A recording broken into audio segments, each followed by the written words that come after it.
এতদিন পর্যন্ত আমরা দেখেছি গত বিধানসভা এবং লোকসভা নির্বাচনের ক্ষেত্রেও যে এরাজ্যের শাসক দল তারা বারবার কেন্দ্রীয় বঞ্চনার অভিযোগে সরব হয়েছে। যতবারই প্রধানমন্ত্রী এসেছেন, কেন্দ্রীয় স্বরাষ্ট্রমন্ত্রী এসেছেন, কোথাও এবার তার সঙ্গে বিজেপি শাসিত রাজ্যে বাংলাভাষীদের হেনস্থা করা হচ্ছে, এই অভিযোগও কি জোর হলো?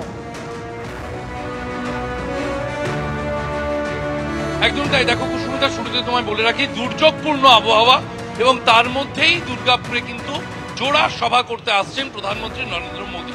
প্রধানমন্ত্রী তিনি অন্ডাল বিমানবন্দরে নামবেন এবং তারপর 2:35-এ সেখানে তিনি নেমে আবহাওয়ার কারণে কিছুটা পিছোতে পারে, তারপর বাই রোড তিনি কনভয় নিয়ে আসবেন নেহেরু স্টেডিয়ামে। এই নেহেরু স্টেডিয়াম, যার সামনে আমি দাঁড়িয়ে রয়েছি, প্রীতম চক্রবর্তী যে ছবি তুলে ধরছেন, তুমি দেখতে পাচ্ছ যে সেখানে কিন্তু ইতিমধ্যে প্রস্তুতি চরমে, কারণ শেষ লগ্নের প্রস্তুতি চলছে। আবহাওয়ার জন্য বেশ কিছুটা সমস্যায় পড়েছেন আয়োজকরা। যে মাঠে আজকে সভা করা হচ্ছে, গতকাল রাতেও কিন্তু সেখানে কাদা এবং বিভিন্ন সমস্যা ছিল, তা অনেকটা ওভারকাম করে কিন্তু আজকে বঙ্গ বিজেপি সভার প্রস্তুতি চালাচ্ছিল এবং সেই প্রস্তুতির জন্যই বেলা 12টা পর্যন্ত ভিতরে কাউকে ঢুকতে দেওয়া হয়নি, বন্ধ রাখা হয়েছিল এই স্টেডিয়াম। কিন্তু এখন আবার নতুন করে বৃষ্টি, প্রশাসনিক যে সভা, সেই প্রশাসনিক সভায় 5,400 কোটি টাকার প্রকল্পের শুভ সূচনা করবেন প্রধানমন্ত্রী নরেন্দ্র মোদী। তার মধ্যে কিছু উদ্বোধন রয়েছে, কিছু রয়েছে শিলান্যাস।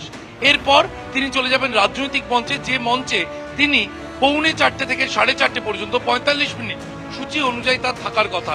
সেই মঞ্চ থেকেই কিন্তু তিনি তৃণমূলকে নিশানা করা বা সামনের বছর বিধানসভা ভোটকে মাথায় রেখে বঙ্গ বিজেপিকে সুর বেঁধে দেওয়ার যে একটা দিক উঠে আসছে, তার পুরোটাই উঠে আসবে সেই মঞ্চ থেকে। আলিপুরদুয়ারে আমরা দেখেছিলাম বেশ কিছু জায়গায় বাংলায় কথা বলার চেষ্টা করেছিলেন প্রধানমন্ত্রী নরেন্দ্র মোদী এবং আলিপুরদুয়ারের সভাতে তিনি কিন্তু বঙ্গ অস্মিতা বা বাঙালি অস্মিতার ছোঁয়ার চেষ্টা করেছিলেন। সিঁদুর খেলা, মহিষাসুর মর্দিনী, এই সব শব্দ ব্যবহার করে।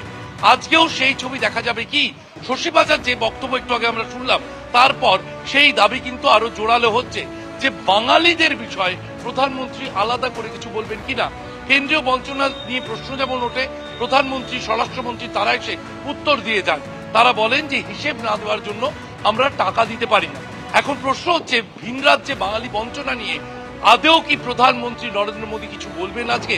সেই প্রশ্ন থেকেই যাচ্ছে। একেবারেই শিবাশিস, তুমি আমাদের সঙ্গে থাকো। দুর্যোগপূর্ণ আবহাওয়া আর মাত্র ঘন্টা দুয়েকের অপেক্ষা, তারপরে আসবেন প্রধানমন্ত্রী। কি বার্তা তিনি দেন এবং আসন্ন পশ্চিমবঙ্গে বিধানসভা নির্বাচনে পশ্চিমবঙ্গের মানুষকে তিনি কি স্বপ্নের কথা বলেন, কি স্বপ্নের বার্তা দেন, সেদিকে সকলেই তাকিয়ে রয়েছে।